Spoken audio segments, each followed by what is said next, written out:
All right, so get this. We're diving deep today into something that could totally change how you think about electric cars. Oh, yeah. Like, imagine your car isn't just a way to get around. It's a powerhouse that can help you save money and, like, support a greener energy grid.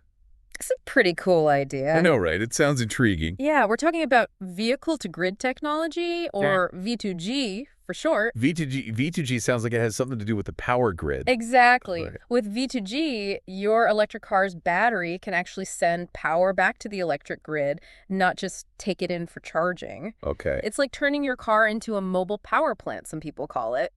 Wait, so my car could actually become like part of the energy solution, not just using energy, but actually providing it? Yeah, That's crazy. it is. And to really understand the potential, here we're going to focus on a specific example. Okay. The Renault 5. Yeah. It's a popular electric car that comes with this V2G capability. So let's say I have my Renault 5. Yeah. What does this V2G thing look like in my daily life?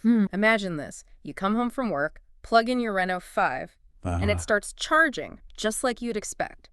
But here's the twist. Okay. You've set it to charge during off-peak hours, when electricity rates are lower.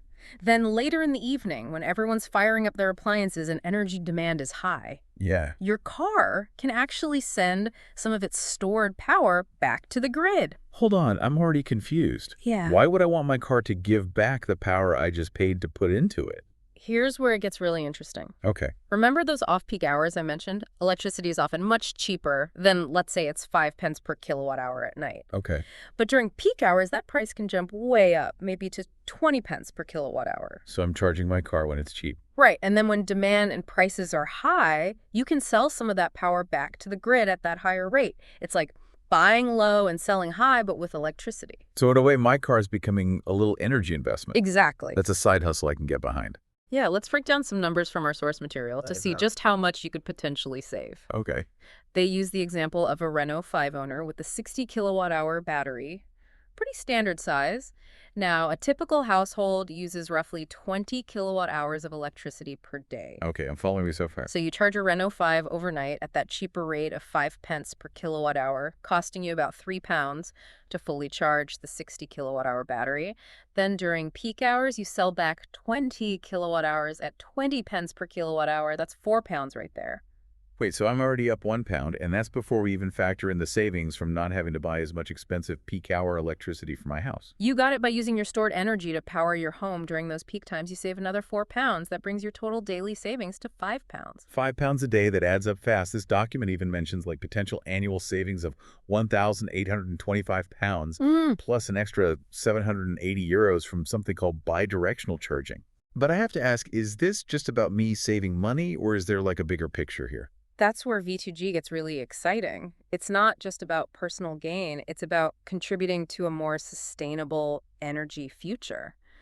Think about renewable energy sources like solar and wind power. They're amazing, Right. but they're not always consistent. The sun isn't always shining. The wind isn't always blowing. Right, so we can't always rely on them when we need energy the most. Exactly. V2G can help solve that problem when there's excess solar or wind energy. Your car can store it like a giant battery.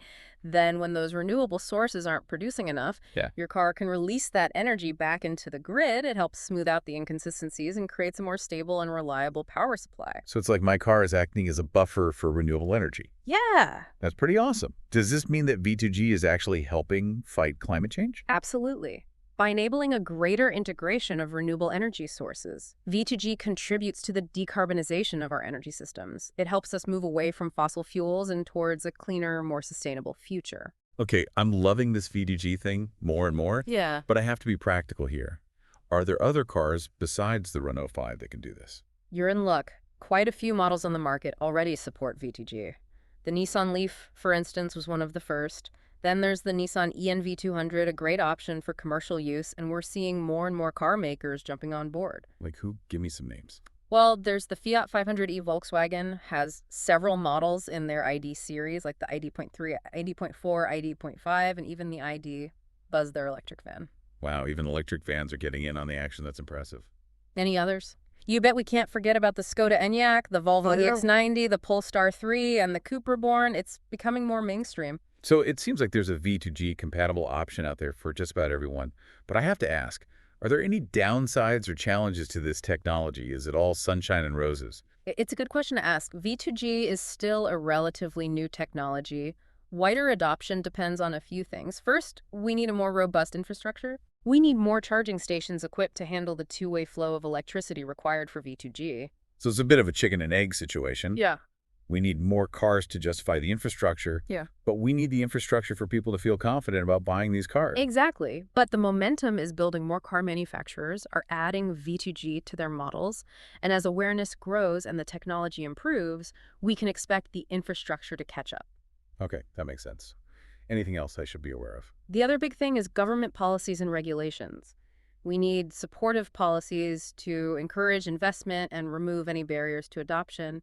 It's moving in the right direction, but there's always more that can be done. It sounds like you're pretty optimistic about the future of VDG. I am. I think V2G has the potential to revolutionize not just transportation, but the whole energy landscape. Yeah, It's a win-win, better for the environment, better for our wallets. I'm totally on board with that. But let's be real. For many people, the decision of whether or not to embrace a new technology like this boils down to one question: will it save me money? You're absolutely right. And while the big picture benefits are amazing, those personal financial incentives are what really drive adoption. So let's dive into the numbers a bit more and see what kind of savings we're really talking about. Okay, let's break it down. What kind of real-world savings can people expect with V2G?